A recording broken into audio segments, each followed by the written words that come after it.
Welcome to Forgotten History of Pacific Asia War podcast. We focus on short but sweet untold wartime stories in Pacific Asia War. Today, we will talk about Philippines battles in World War II. The Philippines played a critical role in American strategy during World War II. Before the war, the United States had large numbers of troops stationed on the islands. After U.S. forces were defeated from the islands, regaining the Philippines became an important goal, especially for General MacArthur, who had been forced to evacuate from his headquarters there in 1942 when the Japanese attacked. Accordingly, MacArthur adopted a strategy of island hopping, which would allow him to steadily drive Japanese forces out of the islands they had conquered, bringing him closer and closer to Japan itself. Unfortunately, the Philippines' proximity to Japan meant that they were among the last of the occupied islands to be retaken. Fighting on the island of Mindanao continued up until the Japanese surrender in August of 1945. The conflict in the Philippines had three main phases. The first was the Japanese invasion, which occurred between December of 1941 and June of 1942. In several battles, the Japanese were able to defeat American and Filipino forces and quickly occupy the Philippines. From June 1942 until October 1944, the only fighting that occurred in the Philippines was between Japanese occupying forces and guerrilla resistance fighters. During this second phase, there were no large or decisive battles, but rather many ambushes and raids against Japanese outposts. In October 1944, MacArthur and U.S. forces landed on Leyte, one of the southernmost islands in the Philippines. From then on until the end of the war in August 1945, there would be more large-scale fighting, as American and Filipino forces recaptured important cities such as Manila and drove the Japanese out of the Philippines. The first battles in the Philippines were raids against American airfields. The Japanese bombed Clark Field, Del Carmen Field, Nichols Field, and Nielsen Field in the first few days after the attack on Pearl Harbor, destroying much of the United States air power in the Philippines. They simultaneously launched preliminary amphibious attacks on or near the island of Luzon with small units, intending to give themselves a foothold to support larger attacks on the main body of U.S. forces in the Philippines. Most of these landings faced no significant opposition, as they did not directly threaten important bases or cities. On December 21, 1941, the Japanese launched their main attack on the Philippines with an amphibious assault on Lingayen Gulf and a second at Lamon Bay. They quickly overpowered combined American and Filipino resistance.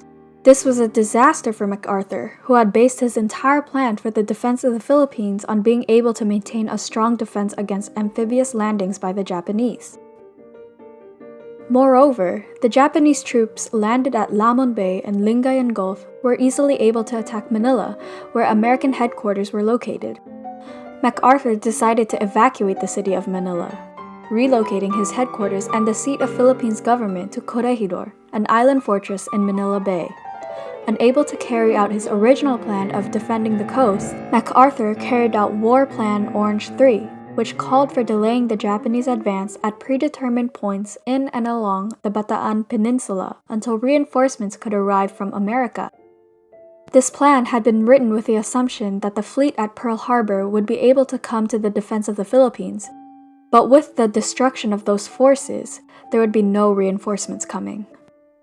Nonetheless, MacArthur had no other options, with Manila left indefensible and his aircraft destroyed in the first days of the war by Japanese raids. The Bataan Peninsula was heavily forested and ideal for defensive warfare, and there, U.S. and Filipino forces were able to hold out for several months. However, the Japanese were able to slowly overcome American resistance until at last only Corregidor remained. Realizing the futility of remaining in the Philippines, General MacArthur had evacuated to Australia with his family, leaving General Jonathan Wainwright in command of American and Filipino forces, all of whom remained at Corregidor. The siege of Corregidor was the final battle of the first phase of the war in the Philippines. The soldiers defending the fortress held out for several months against heavy bombing and artillery fire until finally General Wainwright surrendered on April 9, 1942. This marked the end of organized resistance in the Philippines and was the end of the first phase of the war. For the next 2 years, there would be no large-scale battles, but fierce resistance by Filipino guerrillas continued for the duration of the war. The long resistance by American soldiers and subsequent guerrilla warfare by Filipinos was unique in World War II. By the time of the American surrender, the Japanese had already conquered countless other islands in the Pacific, reaching as far as the Solomon Islands. Only the Philippines were able to put up any significant resistance. The next major battle in the Philippines occurred in October of 1944 when U.S. forces landed on Leyte. The Battle of Leyte Gulf lasted for several days and resulted in the destruction of the Imperial Japanese Navy. MacArthur then moved to attack Mindoro, where he established airfields with which he used to threaten Manila and Luzon, his final objective. The final days of the Philippines campaign were similar to the Japanese invasion. Japanese troops fortified Corregidor Island and fought until February of 1945, when U.S. forces took control of the island. MacArthur then attacked Manila, which required a month of intense fighting to capture. In the battle, over 100,000 Filipino civilians were killed, some murdered by Japanese soldiers and others killed by American bombs. The Battle of Manila, which ended in March of 1945, marked the end of Japanese occupation of the Philippines. While individual Japanese units continued to fight until the final surrender in August, there was no official or organized resistance. Thanks for joining us.